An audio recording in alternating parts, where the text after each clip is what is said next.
A Comissão Estadual da Verdade, Rubens Paiva, em audiência pública, apresentou a família Martinelli, dentro da série que retrata a vida, as dificuldades da chamada infância roubada, os filhos de perseguidos políticos pela ditadura militar de 1964 a 1985. Os filhos do líder sindical, Rafael Martinelli, contaram como era viver afastados do pai em silêncio. Naquela época eu tinha 7 aninhos, era uma criança. Eu sabia que alguma coisa errada estava acontecendo. Na minha, a coisa mais difícil que me acontecia na época era, puxa, seu pai fez algo muito ruim. E a palavra comunismo vinha sempre junto, então um comunista comia criancinhas. Eu era uma criança e não concebia imaginar meu pai comendo uma criancinha, mais ou menos assim.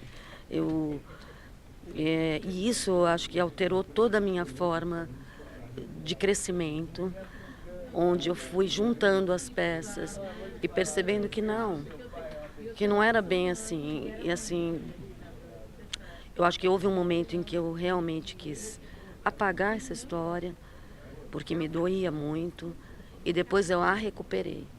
Entre lágrimas, o filho Edson Martinelli relatou as várias mudanças de casa entre o Rio e São Paulo, em flashes de uma infância dividida na convivência com o pai ferroviário e parentes próximos. Fomos crianças que vivenciamos o primeiro terror em ter que fugir na madrugada de março de 64.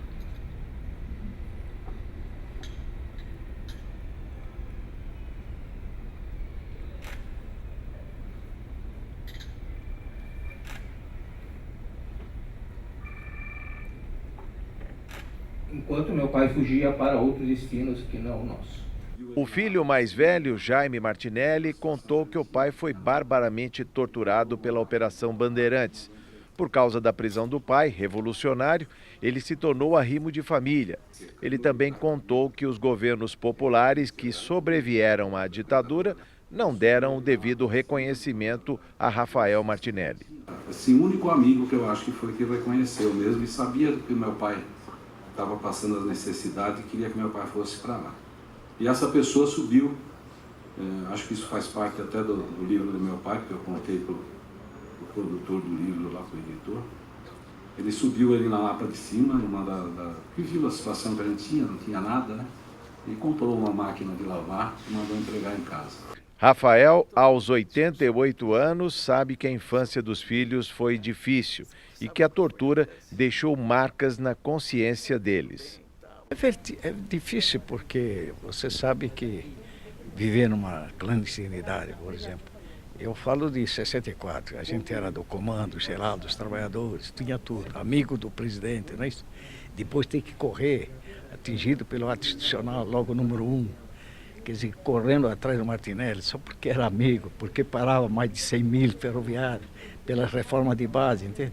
Então, nessa clandestinidade, a gente sente a falta dos filhos, porque a minha casa estava cercada lá dia e noite, quando eu morava lá no Rio, que era presidente da federação. Então, essas coisas mexem com a gente, porque teve uma certa ocasião, né, que a minha menina, ela devia ter 1 ano e meio, não sei, na época, né? Depois, numa clandestinidade, né? Ela chegou a mim, né? Mas não me conheceu.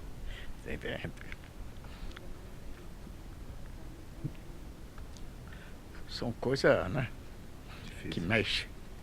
Cada um faz a reflexão, inclusive, da sua própria vida, né? Importante ouvir esses depoimentos, né? Você vê um homem que, 89 anos, que lutou a vida toda, que tipo de interpretação, né? Precisamos refletir bastante sobre isso, né? Quem está na política tem que refletir como cria seus filhos, como seus filhos interpretam.